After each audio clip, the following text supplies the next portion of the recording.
Hi friends, Venkateswara స్వామికి ఎంత అప్పు ఉందో మీకు తెలుసా? అలాగే మన తలనీలాలు ఎందుకు ఇస్తామో మీకు తెలుసా? దాని వివరణ మా ఫ్రెండ్స్ చెప్తారు, వినండి.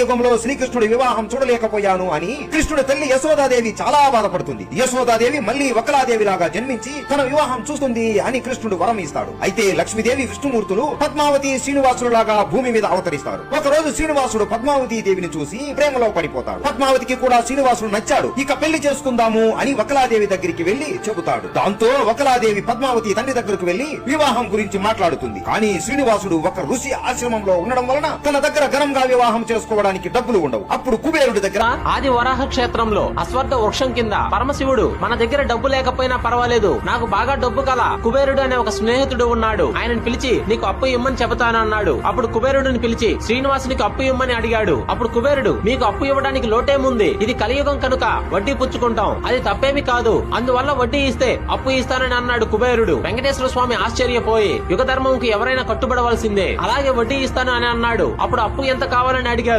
రుణగ్రాహి శ్రీనివాస, రుణదాత ధనేశ్వర అని ప్రామసరి నోటు రాశారు. హేవీలాంబి నామ సంవత్సరే చైత్ర శుద్ధ దశమి పలాన వారం నాడు అశ్వత్థ వృక్షం కింద నిలబడి 14 లక్షల రామచంద్రమూర్తి ముద్రలు కలిగిన బంగారు కాసులను ప్రతి 100 కాసులకి ఒక కాసు వడ్డీ ఇచ్చేటట్లు, యుగాంతమయ్యాక అసలు ఇచ్చేటట్లు నోటు వ్రాసి ఇచ్చి డబ్బు ఇమ్మని అడిగారు. నోటు వ్రాసి ఇచ్చినందుకు సంతోషమే కాని యుగధర్మం కనుక సాక్షి ఉంటే డబ్బు ఇస్తాను అని అన్నాడు. చతుర్ముఖ బ్రహ్మవంక చూస్తూ కుబేరుడు. అప్పుడు బ్రహ్మ గారు, నేను సాక్షి సంతకం చేస్తానన్నాడు. ఒక సాక్షి ఒక కొడుకు ఉన్నా ఉండకపోయినా ఒకటే, ఏమి అనుకోకుండా ఇంకొక సాక్షి సంతకం కావాలి అని అన్నాడు కుబేరుడు. వెంకటేశ్వర స్వామికి నమ్మకమైన స్నేహితుడైన పరమేశ్వరుడు వంక చూస్తే పరమశివుడు సాక్షి సంతకం పెట్టాడు. అప్పుడు కుబేరుడు, ముగ్గురు సంతకం పెడితే ఎంత బాగుండునో అని చాలా బలంగా అన్నాడు. మూడోవారు ఎవరా అని తల పైకెత్తి చూస్తే అశ్వత్థ వృక్షం కనపడింది. నేను పెడతాను మహాప్రభు అని వృక్షం కూడా సంతకం పెట్టింది. ముగ్గురు సాక్షి సంతకాలు పెట్టాక అప్పిచ్చాడు కుబేరుడు.